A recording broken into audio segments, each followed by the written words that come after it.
반갑습니다. 오늘은 그림을 좀 보려고 그러는데요. 에스겔서에 나오는 환상들의 그림들이 우리가 이해하기 좀 힘든 내용들이 많아서 테드 라슨이라는 어떤 작가가 그린 그림들이 있습니다. 그래서 이 그림을 보면서 우리가 에스겔서 내용을 좀 보기도 합니다. 그래서 이쪽으로 조금 당겨주시면 여기 그림을 나중에 보기가 편하겠지요. 그래서 성경을 빨리빨리 찾을 수 있는 분들은 에스겔 1장부터 지금 펴두시고요. 우리가 한번 보고자 합니다. 그래서 이 테드 라슨이라는 이 화가는 정확하게 이렇게 프로필이 나와 있지 않아요. 근데 테드 라슨은 성경에 있는 여러 그림들을 자기가 나름대로 이렇게 그린 그림들이 많이 있습니다. 그래서 그 환상의 그 말씀들을 우리 보면서 테드 라슨이 그 상상을 같이 동원해서 그리는 그림입니다. 그래서 제가 이걸 보여드리면서도 한편으로 걱정이 되는 거는 이 그림이 다라고 그럴까 봐서, 이 그림이 정확하게 맞다고 그럴까 봐서 내가 할까 말까 이렇게 걱정을 많이 했던 겁니다. 그렇지만 또 왜 우리 동양 산수화에도 보면 겸재의 이런 풍속도가 아니라 진경산수화 이런 거 보면요, 정확하게 그 지역이 있는 게 아니거든요. 그 지역을 이렇게 상상하면서 그리는 겁니다. 그렇지만 아무 근거 없이 그리는 것이 아니라 차례대로 그 그림에 대한 그 단어들을 생각하면서 그린 거거든요. 그래서 이 그림을 보면서 저와 여러분에게 도움을 드리는 겁니다. 그러니까 이 그림 그대로다 이렇게 생각하면 안 됩니다. 하나님께서 영감을 주셔서 이 그림을 이해할 수 있도록 그렇게 해주시면 되겠습니다. 그래서 에스겔 1장을 다 펴셨죠? 그래서 먼저 1장 4절을 우리가 보게 될 겁니다. 1장 4절 그림을 보면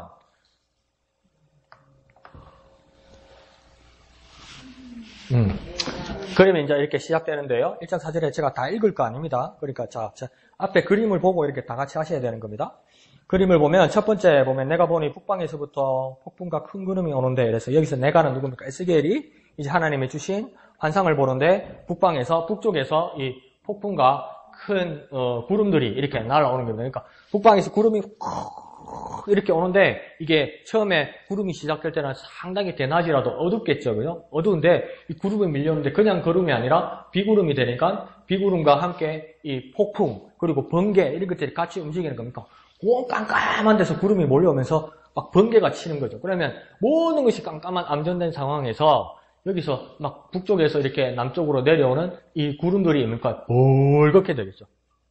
번개가 같이 천둥하고 번개가 칠 곳이 되니까. 그러니까 이게 번개도 있고, 그래서 북방에서 큰 구름들이 몰려오고 어두운 가운데서 그 다음 이제 그 번개들이, 폭풍들이, 큰 구름들이 밀려오더라고 이야기하는 겁니다. 그게 첫 번째 그림이고, 두 번째 그림을 보면 이제 계속 4절에서 계속 진행되는 말인데, 폭풍과 큰 구름이 오는데 그 속에서 불이 번쩍번쩍하며 그 빛이, 그 사면의 빛이요, 불 가운데 단새 같은 것이 보이고 그 속에서 내 생물의 형상이 나타나는데 그 모양이 이러하니 사람의 형상이라. 그러니까 이제 북방에서부터 큰 구름이 밀려오는데 그 구름 안에서 보니까 내 생물의 모습이 나타나는 거예요. 여기 이렇게 이렇게 어떻게 형체가 아니게 보이죠, 그죠? 여기 날개들이죠, 날개.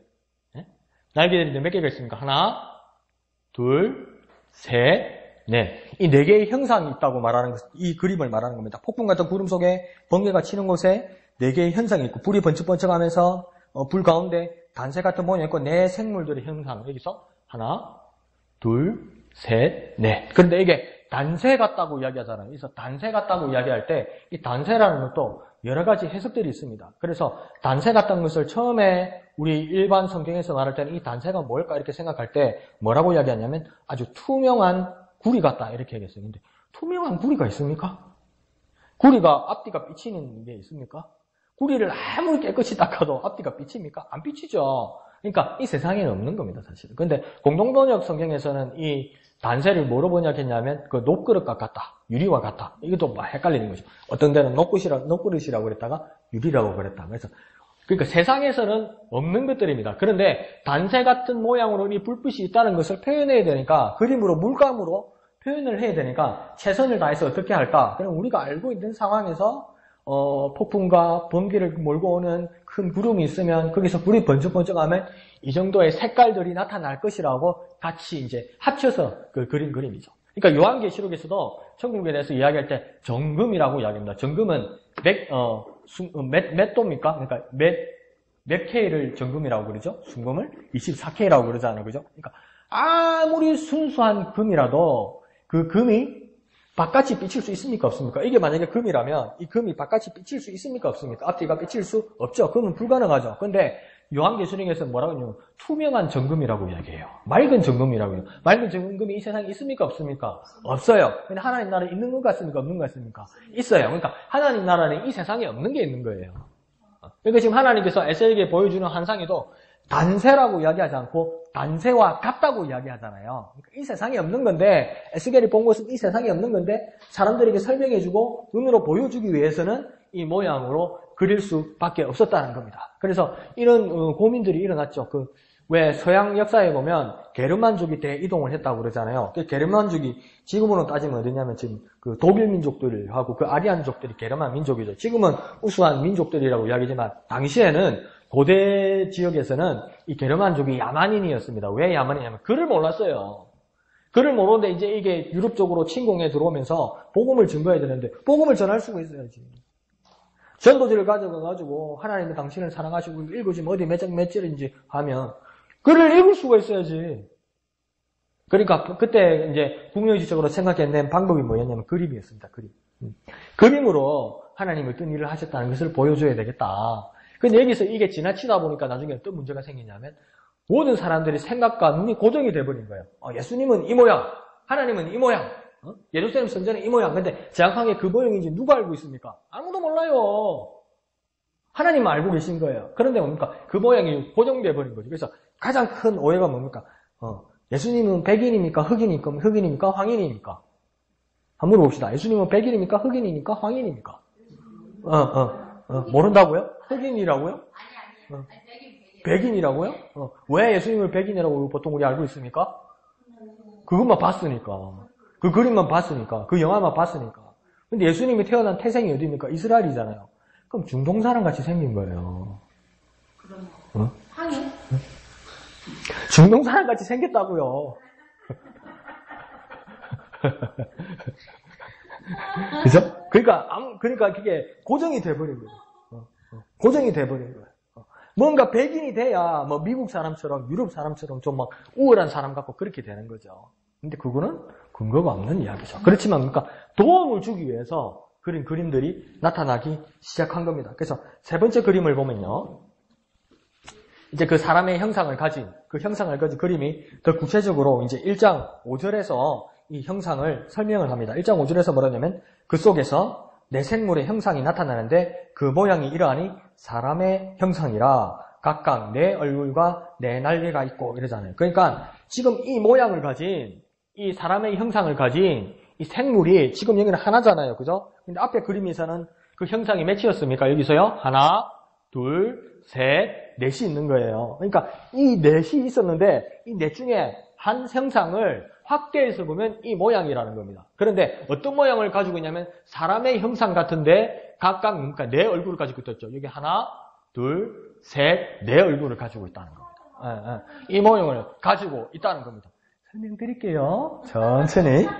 그래서 네 형상을 가져서 그러니까 그리고 네 얼굴을 가지고 있다. 네 개죠, 그죠? 하나, 둘, 셋, 네 개의 얼굴을 가지고 있고 또 뭐냐면 네 날개가 있다고 합니다. 천사 그러면 날개가 있으니까 우리는 두 개만 있다고 생각하잖아요. 그죠? 근데 여기서 뭡니까? 여기 맨 위에 펼쳐진 거 위에 하나, 둘, 그 펼쳐진 것들이 있고 그 다음에 또 저 다리 밑으로 있죠. 다리 밑으로. 요 다리 밑으로 있죠. 그죠? 다리 밑으로 요 둘이 더 있는 겁니다. 이해가시죠? 그러니까 지금 에스겔이 본 이 천사의 이 형상은 뭐냐면 날개가 두 개가 펼쳐져 있고 그다음 밑에 두 개가 더 있는 겁니다. 또. 그러니까 몸을 감싸고 있다는 겁니다. 이 모양으로 나타났다는 건데 근데 우리도 천사하면 어떻게 생각합니까? 빨간 벗어 가지고 조그만 아이가 나팔 알아보고 이래 있는 것만 생각하잖아요. 근데 에스겔이 본 모습은 그 모습은 아니라는 겁니다. 그렇죠? 그러니까 천사의 모습도 여러 모습이 있으니까 그 모습 중에 한 가지라는 겁니다. 이사야서에서도 보면 천사가 그 날개가 그 말을 할 때 몸을 감싸고 있고 또 날개가 있더라고 이야기하죠. 그 모양을 지금 이야기하는 겁니다. 그래서 나중에 또 설명이 되겠지만 이 보면 맨 여기는 사람의 모양을 가지고 있고 그림이니까 여기서 왼쪽이 아니고 오른쪽을 보면 사자의 모양을 가지고 있고 왼쪽은 소의 모양을 가지고 있고 뒤통수를 그릴 수가 없잖아요. 그죠? 그러니까 뒷모습을 앞으로 당겨난 겁니다. 여기 뭐냐면 작게 보이지만 우리가 성경을 보면 알지만 독수리 모양을 가지고 있다는 거예요. 그래서 각각의 생물들이 4개의 얼굴들을 가지고 있었다. 그 징그럽지요? 뭐야? 옛날에 벚꽃장에 그 막 소가 막 다리 5개 달리고 막 머리 2 달리고 막 구경 가는 것 같잖아요. 근데 여기서 이 모습은 뭐냐면 그 다 상징들이 있다는 겁니다. 그 상징들을 나중에 또 조금 제가 설명을 드릴 겁니다. 그래서 이게 몇 번의 그림입니까? 3번의 그림이죠. 이제 4번째 그림을 제가 한번 보겠습니다. 4번째 그림을 보면 또 뭐라냐면 그 속에서 내 생물의 형상이, 그러니까 1장 5절입니다. 계속 보면 내 생물의 형상이 나타나는데 그 모양이 이러하니 사람의 형상이라 각각 내 얼굴과 내 날개가 있고 그 다리는 곱고 그 발바닥은 송아지 발바닥 같고 마강한 구리 같이 빛나며 그 3의 날개 밑에는 각각 사람의 손이 있더라. 그 내 생물의 얼굴과 날개가 이러하니 날개는 서로 연하였으며 행할 때는 돌이키지 아니하고 일제히 곱게 앞으로 행하며 무슨 말인지 하나도 모르겠죠. 모르니까 뭡니까? 우리가 정말 신기하고 진기한 내용들이라는 겁니다. 근데 여기서 보면 내 생물의 형상 중에 각각의 내 얼굴이 가지고 있다. 그러니까 이 내 생물들이 뭡니까? 각각의 얼굴을 가지고 있는 겁니다. 그러니까 하나, 둘, 셋, 넷의 생물들이 있으니까 내 생물의 형상들이 각각의 얼굴을 가지고 있고 각각의 내 한 생물 안에는 4개의 얼굴들이 있고 그 다음 뭡니까? 밑에 이제 발들을 나중에 자세히 볼 건데 발 밑에 보면 마광한 구리 같다는 겁니까? 완전 윤이 나는 구리 같다는 겁니다. 그러니까 그 당시에 거울은 뭘로 만드는 것 같습니까? 구리로 만들었어요. 구리를 깨끗하게 닦아서 그걸 거울로 썼거든요. 그만처럼 그 발이 빛나더라는 겁니다. 이 내 생물의 모습이 빛나고 그렇게 또 넷이 서로 연하여 있더라 그러잖아요. 그죠? 연결된 것처럼 하나같이 움직이더라는 겁니다. 네, 따로 움직이는 게 아니고요. 그 모양을 하고 있더라. 그렇게 이야기하는 겁니다. 그래서 5번째 그림을 한번 보겠습니다. 5번째 이제 발의 모양이 확대된 겁니다. 그래서 1장 7절에 보면 그 발의 모습이 나옵니다. 그래서 그 다리는 곧고 그 발바닥은 송아지 발바닥 같고 마강한 구리같이 빛나며 그 다리가 곧다는 건데 일직선으로 이렇게 쫙 뻗어 있더라고 이야기하는 거죠. 그러니까 앞으로 전진한다, 일직선으로 뻗어 있다 이게 공통된 말입니다. 이게 후진하지 않는다는 겁니다. 전진하고 앞으로 나아가고 계속 그렇게 후진하거나 멈추거나 그런 일은 이 생물에게는 나타나지 않는다고 지금 이야기하는 겁니다. 그리고 또 뭐랄까 송아지 발바닥 같다. 송아지 발바닥 같죠, 그죠? 그래서 레위기에서도 그 먹을 수 있는 생물들 중에 뭐 2가지 조건이 뭐였습니까? 짐승 중에 대세김질하고 그다음 뭐가 있어야 되죠? 그러니까 발이 그러니까 굽이 갈라져 있어야 된다. 그래서 이렇게 송아지 굽같이 이렇게 돼 있더라고 합니다. 이 송아지 만약 이 소라면 이 소의 발 같다고 이렇게 보인다면 이 소의 발의 발톱이 어디서부터 어디까지겠습니까? 지금 발톱이요 여기서부터 여기까지예요. 이렇게 두꺼워요. 이렇게 이 발톱이 두껍다는 것은 뭘 말하겠습니까? 그만큼 걷는 힘이 강하다는 거죠. 강력하다는 것을 이야기하는 겁니다. 그래서 송아지 구름 같고 그런데 보니까 마강한 구리같이 아주 밝고 빛나더라. 이렇게 이야기하고 있습니다. 그래서 모양이 이럴까 이렇게 싶지만 그러니까 마강한 구리 같다는 것을 보여주기 위해서 그렇게 가에 이제 이렇게 불들이 비치는 것처럼 그렇게 테드라스니 그렇게 그려놓은 것입니다. 자, 그럼 8번째, 몇 번째 그림입니까? 6번째 그림을 봐야 되겠죠? 6번째 그림을 보면 그 이제 생물의 얼굴들이 이렇게 나오는 겁니다. 그래서 1장 10절에 보면 그 얼굴들을 이렇게 성경에서 묘사하고 있습니다. 그 얼굴들의 모양은 넷의 앞은 사람이요, 넷의 우편은 사자의 얼굴이요, 넷의 좌편은 소의 얼굴이요, 넷의 뒤에는 독수리 얼굴이니 이러면서 1장 10절에 되어 있는데 이게 요한계시록이나 다니엘서나 에스겔 다음 부분에 가면 내 생물의 얼굴의 모양이 바뀌기도 합니다. 바뀐다는 거니까 다른 동물의 모양이 나타나기도 합니다. 그런데 다른 동물의 모양이 나타난다고 해서 무엇이 맞고 무엇이 그릇된 것이 아니라 그 동물들의 모양을 보면서 무엇을 상징하는지를 알아야 된다는 겁니다. 그러니까 이거 모르면 이 그림만 보면 이게 얼마나 무섭고 얼마나 회개하고 얼마나 흉측한 겁니까? 그런데 왜 사람들이 회개하고 이걸 흉측하다고 생각하는지 여러분 한번 생각해 봤습니까? 이 회개하고 흉측하잖아요. 아니 거룩하고 의로운 하나님의 말씀이 거룩하신 하나님의 말씀이 왜 이렇게 회개하고 흉측한 것을 그릴까? 왜 이걸 회개하다고 흉측하다고 우리는 생각할까요? 한번 생각해 본 적 있습니까? 마음이 사탄이라서. 그럼 에스겔서는 사탄이네? 왜 회개하고 흉측하게 우리 눈에 보일까요? 한번 심플하게 한번 생각해 봅시다. 단순하게 생각해 봅시다. 이게 왜 회개하고 흉측하게 보일까요? 이때까지 살면서 본 적이 없으니까. 본 적이 없으니까. 나는 내 기준을 가지고 있으니까 사람은 이 모양이 돼야 되고 천사는 이 모양이 돼야 되고 손은 이 모양이 돼야 되고 그 내 기준을 가지고 있으니까 내 기준에 어긋나는 것들은 다 뭡니까? 흉측하고 괴물이고 기형이고 막 그렇게 생각하는 거예요. 근데 하나님의 생각과 하나님의 마음은 무한하시잖아요. 얼마든지. 그러니까 나중에 침례 요한이 바리새인들에게 뭐라고 이야기합니까? 너희가 아브라함의 자손이라고 말하지 마라. 그러고 다니지 마라. 침례 요한이 뭐랍니까? 하나님이 무엇으로? 이 돌들로 명하여서도 뭐 한다고요? 아브라함 자손 만들 수 있다. 그러니까 사람의 생각으로 사람이 사람을 그래서 전통을 가지고 어떤 멋진 사람을 가문이 있는 사람을 멋진 사람을 만든다는 것은 사람의 기준입니다. 그러니까 예수님도 침례 요한도 막 뭐 회개하고 흉측하고 좀 추리하고 그러니까 막 사람이 사람같이 안 보이는 거죠. 그것처럼 뭡니까? 이거는 더 흉측하잖아요. 왜? 내 기준을 가지고 있으니까. 근데 이건 내 하나님의 기준이 아니고 뭡니까? 내 기준이다. 그럼 왜 하나님은 사람과 사자와 소와 덕술의 형상을 가졌을까? 우리 새벽매개 예배하고 큐티하고 에스겔스 볼 때는 다 배운 겁니다. 근데 테스트를 한번 해보면 정확하게 깨끗할 겁니다, 여러분. 그게 뭔 뜻이야? 깨끗할 겁니다. 그러니까 뭡니까? 우리는 희망이 있고 소망이 있는 게 또 심어주고 또 심어줄 수 있는 거라. 나는 할 말이 또 있고. 자, 사람의 모양을 말하는 것은 뭐냐면 지혜를 말하는 겁니다. 지혜로운 사람. 가장 지혜로운 존재를 말할 때 사람을 모양을 하는 겁니다. 그 다음, 이 오른쪽에 사자의 모양을 가지고 있다고 그러잖아요. 이 사자는 뭡니까? 우리 쉽게 말하는 용맹함을 가지고 있다는 거죠. 그 다음, 왼쪽에 소의 모양을 가지고 있다는 말은 무엇이겠습니까? 성실함입니다. 성실함. 그러면 맨 뒤에 그림을 앞으로 당기는데 독수리는 뭐라겠습니까? 민첩하다. 민첩함. 그러니까 뭐랄까요? 요즘 말하면 퍼펙트하다. 완벽하다는 겁니다. 완벽하다. 그러니까 하나님께서 다스리시는 생물, 하나님께서 보내신 이 사역자, 이 동물은 아주 완벽하다. 사람들 눈에 회개하게 보이고 들은 적도 본 적도 없는 모습으로 나타나지만 아주 완벽한 자로서 나타난다. 그것을 말하기 위해서 이 형상을 가지고 있다는 것입니다. 그럼 우리 생각을 깨야 됩니다. 내 생각이 이거 이상하다. 그게 당신 생각이지. 그러니까 오늘 주일 그 큐티 에스겔 하셨습니까? 할 리가 있나? 그걸 보면 하나님 그렇게 말씀하세요. 나 참 답답하다. 하나님 어떻게 네 생각하고 내 생각하고 같다고 생각하느냐? 어떻게 네 기준으로 나를 판단하느냐? 하나님 그렇게 말씀하세요. 답답해서 목사가 이런 말 하면 안 되는데 환장하겠다. 어떻게 네 기준으로 하나님이 틀렸다고 이야기하고 있느냐? 그렇게 말씀하세요. 그러니까 우리 기준으로 하면 안 됩니다. 하나님 기준으로 옮기시길 바랍니다. 자, 그 다음 7번째 그림을 보게 됩니다. 어이구, 이거 뭐야, 또. 이건 뭐 어디서 본 거야? 이 그림이 뭐냐면요. 지금 수레바퀴라고 그린 거예요. 수레바퀴라고. 그 수레가 움직이더라고 1장에서 그 이야기를 하잖아요. 그죠? 수레 그림을 보면 에스겔 1장 15절에서 이 바퀴의 모양을 설명하고 있습니다. 1장 15절에서 뭐라면 내가 그 생물을 본즉 그 생물 곁 땅 위에 바퀴가 있는데 그 내 얼굴을 따라 하나씩 있고 그 바퀴의 형상과 그 구조는 넷이 한결같은데 황옥 같고 그 형상과 구조는 바퀴 안에 바퀴가 있는 것 같으며 그러면서 또 성경에 뭐라 합니까? 안에 눈이 가득하다 이렇게 이야기하잖아요.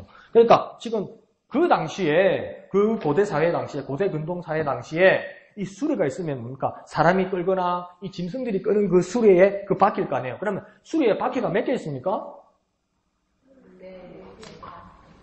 수레 바퀴 4개 있다고?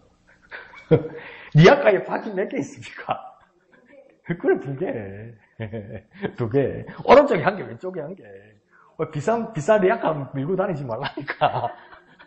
그러니까 그 수레에도 뭡니까? 바퀴가 2개 있는 거예요. 오른쪽에 1개, 왼쪽에 1개. 근데 이 바퀴를 뭡니까? 한쪽 바퀴를 뜯어서 보니까 이 바퀴 모양이 어디 있냐면 이렇게 수리가 하나 있고 동그란 게 있고 이 안쪽에 하나 더 있더라는 겁니다. 근데 나중에 더 자세히 보면 이렇게 또 연해 있을 수도 있어요. 그러니까 그냥 수레면 어떻게 하겠습니까? 만약에 오른쪽에서 왼쪽으로 이 수레를 옮기려면 수레를 이렇게 끌고 왔는데 옆으로 바로 옮길 수 있습니까? 못 옮기죠. 이렇게 가가지고 이렇게 옮겨야 되죠, 그죠? 그러니까 좁은 데서 옮기려면 상당히 어렵죠, 그죠? 근데 바퀴 안에 바퀴가 있으면 어떻게 되겠습니까? 한 바퀴 안에 이 모양이에요. 그럼 한 바퀴 안에 이 모양, 왼쪽에 이 모양이 있고 오른쪽에 바퀴가 이 모양이 있으면 어떻게 되겠습니까? 왼쪽으로 옮기려면 어떻게 하면 되겠습니까? 왼쪽으로 밀어버리면 되죠. 다시 오른쪽으로 하면 오른쪽으로 밀어버리면 되죠. 그러니까 전후 좌우가 이동이 상당히 용이하다는 겁니다. 그러니까 신속하게 움직이더라는 겁니다. 그런데 앞에 나중에 그림에서 아까 봤지만 그러니까 그 천사들 내 형상들 중에 내 형상들의 그 가운데마다 뭐가 있었습니까? 바퀴들이 있었어요. 그래서 에스겔서에서도 계속 움직이는 그 모습들을 보면 뭡니까? 바퀴들이 천사들이 움직일 때, 그 형상들이 움직일 때, 그 생물들이 움직일 때 같이 움직이는 거예요. 그러니까 신속하게 움직이는 거예요. 아주 신속하게 움직이는 거죠. 그렇게 한다는 것은 뭐라고? 요 안에 이 동그란 그림들이 뭐냐면요. 자세히는 안 보이지만 어렴풋이 보이시죠? 그죠? 이게 뭐라고 그려놓은 거냐면 이게 눈입니다. 눈. 징그러워라. 눈이, 이게 뭐냐면 감찰하시는 하나님의 뜻을 말하는 거예요. 그러니까 전후 좌우 쏙박 하나도 하나님 놓치지 않고 보시고 그것을 향해서 이동한다는 겁니다. 하나님 믿고 따라가다 보니까 이 길이 아닌데? 저 산이다 가니까 이 산이 아닌 길이야? 그래가지고 옮겨가지고 딱 갔더니 아까 그 산이 맞는 길이야? 그런 일은 없다는 겁니다. 그런 일이 없다는 겁니다. 정확하게 목적지를 바라보고 후진하지 않고 뒤로 돌아서지 않고 정확하게 간다는 거예요. 그래서 바퀴가 전후 좌우 다 움직일 수 있고 눈이 가득해 있다는 겁니다. 하나님께서 모든 것을 감찰하시고 모든 것을 보시고 여기서 감찰한다는 건 뭡니까? 전후 좌우를 정확하게 보는 것과 마찬가지로 또 어떤 일이 난다는 겁니까? 그 내부까지, 그 속까지, 그 본질까지 하나님의 눈으로 보게 한다는 겁니다. 그러니까 에스겔이 이 당시에 이 그림을 봤으니까 얼마나 가슴이 뛰었겠습니까? 우리 같으면 이거 무수부라 악몽이다 사탄은 물러가라 난리가 났겠지만 꿈으로 나타나면 안 되지. 꿈으로 나타나면 해석이 각가지라서. 하여튼 근데 이렇게 나타났고 근데 에스겔이 어디서 이 환상을 봤습니까? 그발 강가에서 받아요. 근데 에스겔은 어느 집안입니까? 제사장 집안이에요. 근데 에스겔이 몇 살에 이 환상을 보게 됩니까? 기억납니까? 기억나면 안 돼. 내 혼자 알아야 돼. 그래, 또 말하지. 일장에 보면 30살에 나타났다고 이야기해요. 근데 30살에는 사실은 뭘 해야 되는 겁니까? 제사장 가문의 사람들 30살부터 이제 사입이 시작되는 겁니다. 그러니까 에스겔이, 그런데 그발 강가가 어디입니까? 이스라엘 땅입니까? 이스라엘 땅이 아닙니까? 모르면 좋아. 이스라엘 땅이 아니요. 여호야긴 때 바빌론으로 유배당했어요. 그러니까 이게 얼마나 답답하겠어요. 우리 엄마 아버지가 나라를 제대로 이끌었으면, 우리 왕이 나라를 제대로 이끌었으면 내가 예루살렘 이 땅에서 지금 제사장으로 괜찮게 살 건데, 괜찮게 대우받고 살 건데, 나라를 잃어버려가지고 포로로 이끌려오자 나이 30에 남의 나라에 강가에 서가지고 있는 거예요. 근데 하나님께서 그때 에스겔에게 나타나서 이 환상을 보여주신 거예요. 그게 얼마나 가슴이 뛰겠습니까? 우리는 끝났다. 난 제사장도 못하고 내 인생도 끝났다.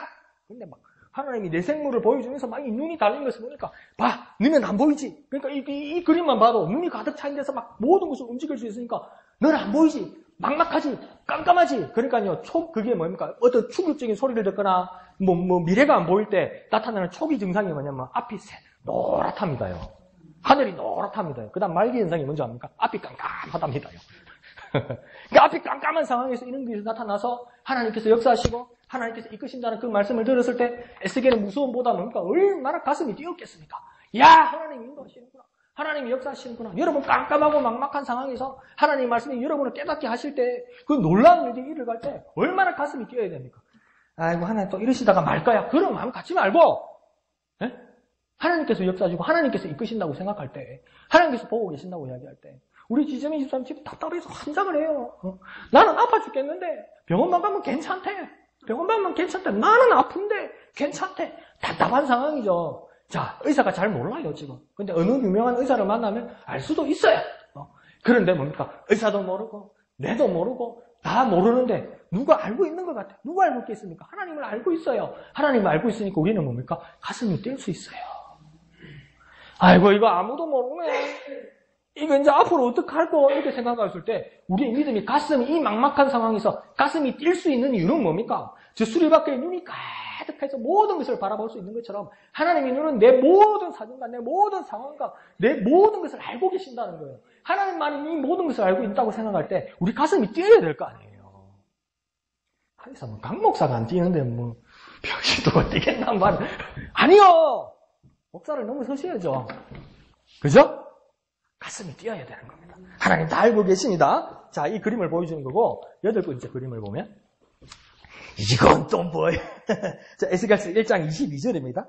1장 22절에 보면, 24절까지 제가 천천히 한번 읽어보면, 그 생물의 머리 위에는 수정 같은 궁창이 형상이 펴 있어 보기에 심히 두려우며 그 궁창 밑에 생물들이 날개가 서로 향하여 펴 있는데 이 생물은 두 날개로 몸을 가리웠고 저 생물도 두 날개로 몸을 가리웠으며 생물들이 행할 때까지 내가 그 날개 소리를 들은즉 많은 물소리와도 같으며 전능자의 음성과도 같으며 떠드는 소리 곧 군대의 소리와도 같더니 그 생물이 설 때에 그 날개를 들이우더라.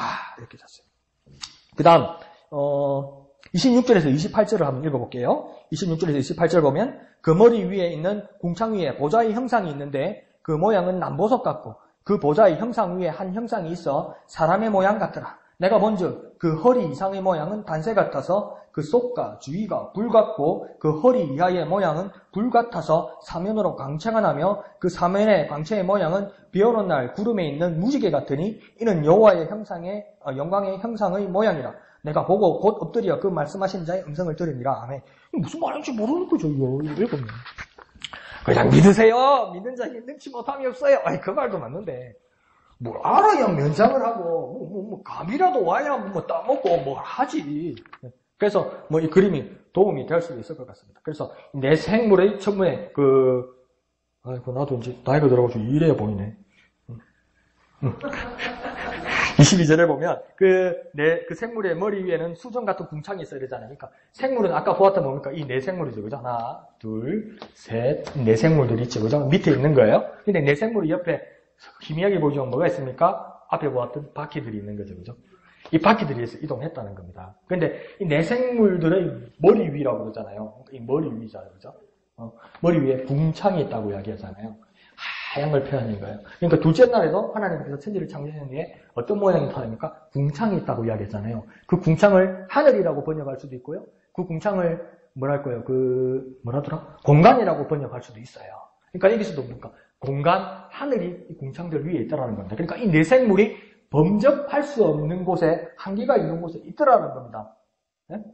이 궁창이 있잖아요. 그 궁창 위에 형상이 있는데 사람의 모양 같은 형상, 이 보좌가 있잖아요. 보좌라는 게 이제 뭔지 알겠죠? 그죠? 의자.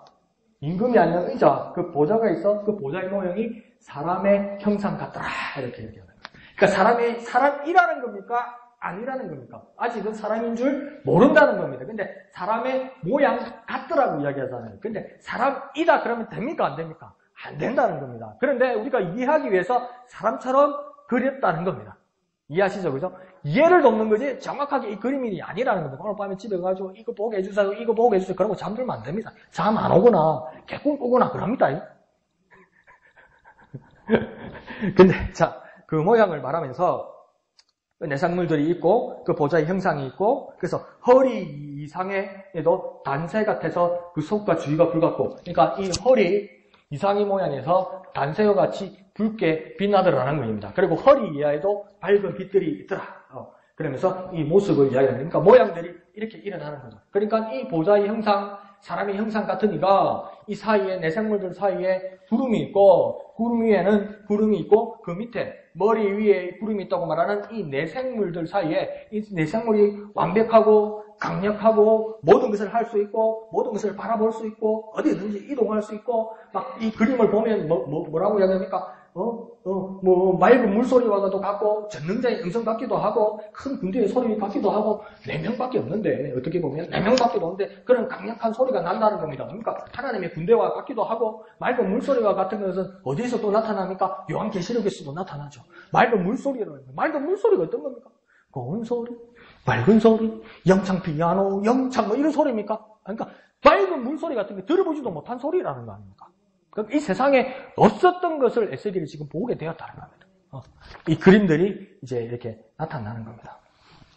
그래서 사실은 여기서 가장 그 클라이막스는 이 8번째 그림, 이 그림입니다. 그래서 이 그림을 한번 잘 기억해 두십시오. 그래서 이게 에스겔 1장 1절에서 22절에서 28절까지 그림을 이렇게 요약해서 그린 그림이다. 이렇게 상상해 보시면 좋습니다.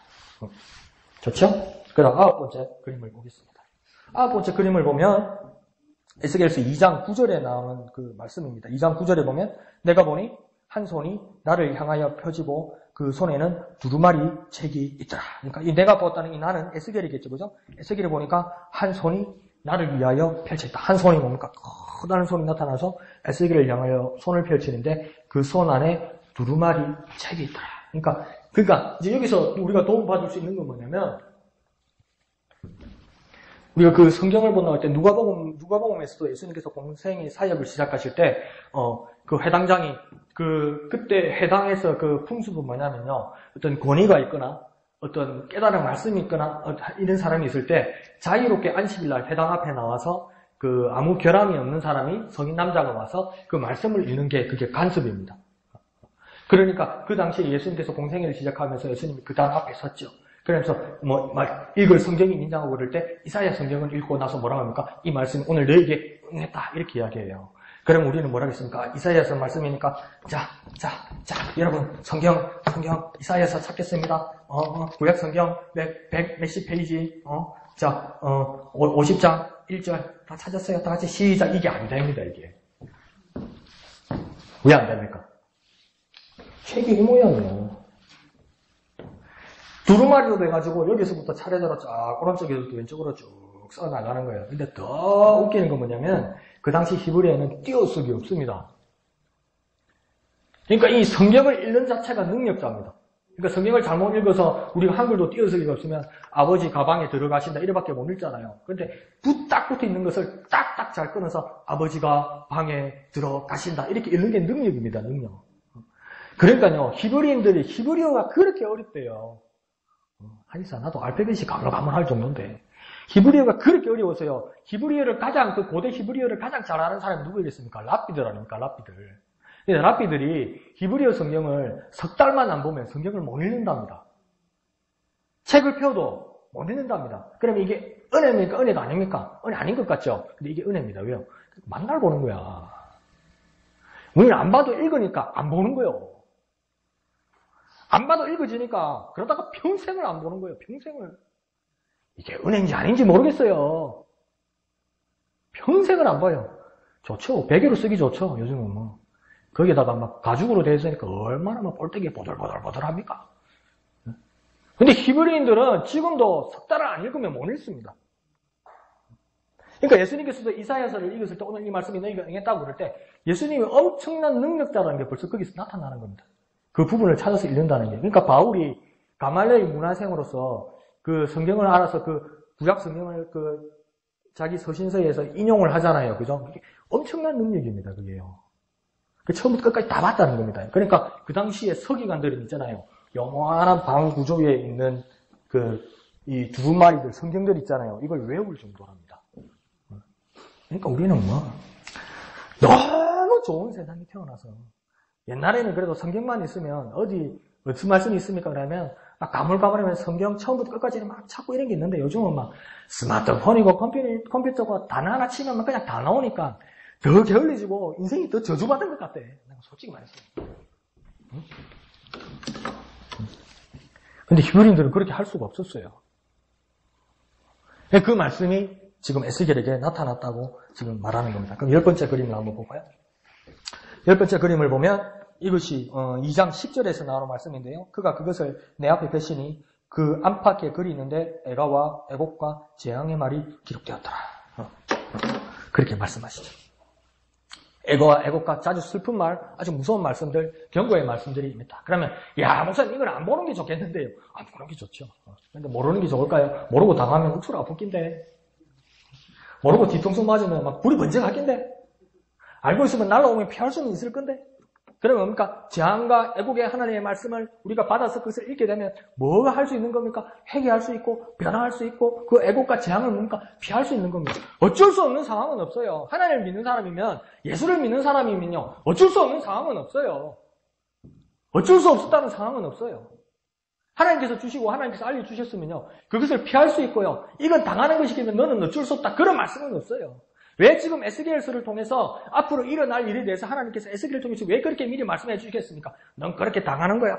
넌 그렇게 당하는 거야. 넌 그렇게 죽게 돼 있어. 넌 그렇게 망하게 돼 있어. 너는 그렇게 멸망하게 돼 있어. 그런 거야. 그러면서 그날과 그때와 그 시가 돼서 쫙 멸망하면 꽃이다. 내가 뭐라 그러대? 너 죽는다 그러지 않든 이것이라고 에스겔서 예언하는 겁니까? 그게 하나님 뜻입니까? 하나님 왜 말합니까? 앞으로 몇 년 후에 내가 이것 때문에 멸망하고 어떤 일을 당할 것이다. 그거 맞추라고, 로또 같은 걸 하나님 맞추라고 로또 번호 주는 것처럼 맞춰주는 겁니까? 아니요. 몇 년 전이라도 이 말씀을 받고 회개하고 바뀌라고 이야기하는 거 아니요. 그런 하나님의 말씀을 모르면, 하나님의 말씀을 안 보면, 손말로 내가 있는 기본 가락으로 예수 믿기 시작하면요, 엉뚱한 데로 갑니다. 내가 막 예언하는 능이 있어 가로되 엉뚱한 데로 갑니다. 엉뚱한 데로 갑니다. 날마다 하나님 말씀 봐야 되고요. 내 그때 아는 건데 뭘 알아요? 알기는 뭘 알아? 오늘 보세요. 그 삼손이 그 믿음 짝이냐니까 없다고 그러잖아요. 목사님 살짝 꼬시니까. 여러분 안 넘어갈 것 같아요? 다 넘어가요.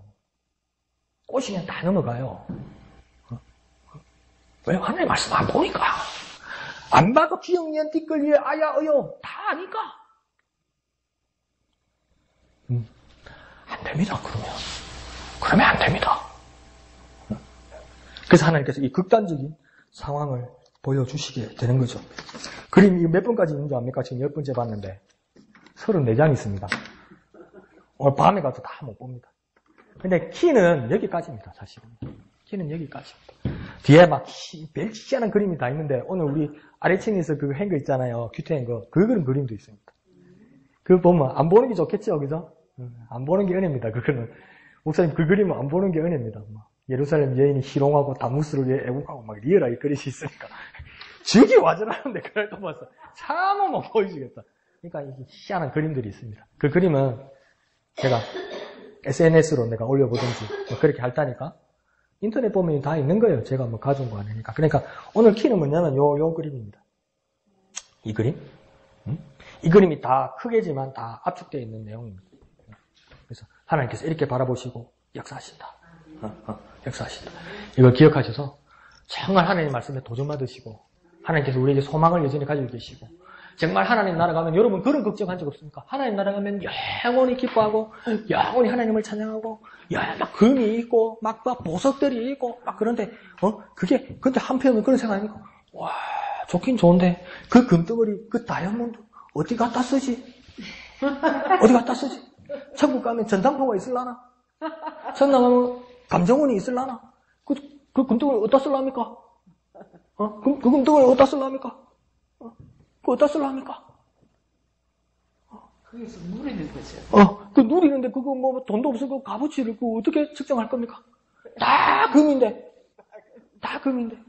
그러고 또 뭡니까? 하나님을 날마다 찬양한다는데 아이고 주일날 오전 오후 예배하는 거에도 지금 미치고 환장하겠는데 내일 새벽 예배에 수요 예배에 금요에 아이고 그것도 막 일주일에 그거 너댓 번 힘들어 죽겠는데 매일 하나님만 찬양한대.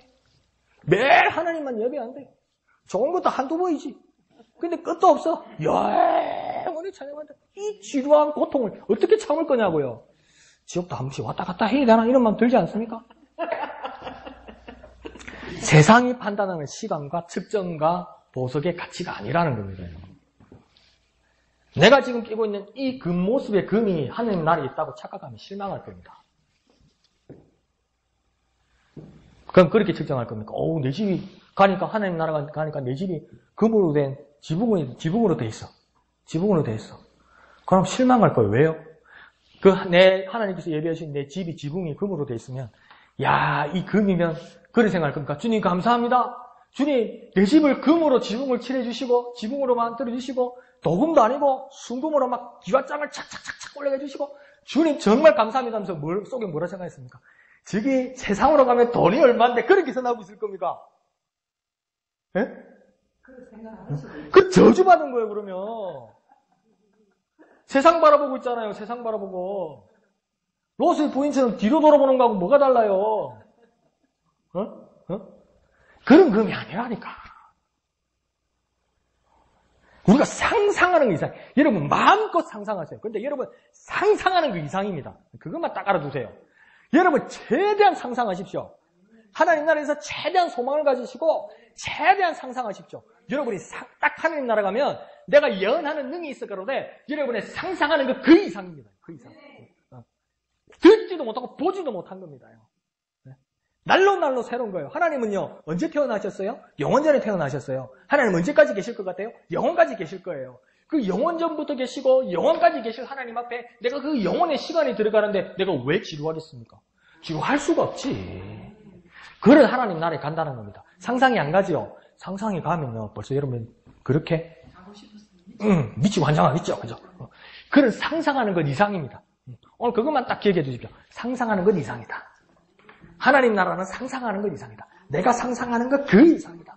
이거 막 알고 싶지 않고 막 가고 싶지 않습니까? 가고 싶지 않습니까? 니랑 가라 이거가 가고 싶은 거 그 이상. 내가 생각하는 거 그 이상. 그것이 하나님 나라임을 깨달아서 정말 깊은 소망 가운데 살아가는 저와 여러분 되시기를 거룩하신 예수님의 이름으로 축원드립니다. 이 시간 기도하겠습니다. 하나님께서 보여주시는 놀라운 하나님의 세계, 우리가 다 깨달을 수 없지만 우리가 상상하는 것 그 이상으로 우리에게 하나님께서 주시는 것임을 가지고 믿고 있어 소망을 가지며 살아가는 우리 되게 하여 주옵소서. 주님이랑 한번 크게 부르고 다 같이 기도합니다. 주여! 거룩하신 주님 은혜를 감사합니다. 하나님이 주시는 하나님 나라, 하나님이 보이시는 하나님의 나라, 우리가 생각하는 것, 우리가 상상하는 것 그 이상으로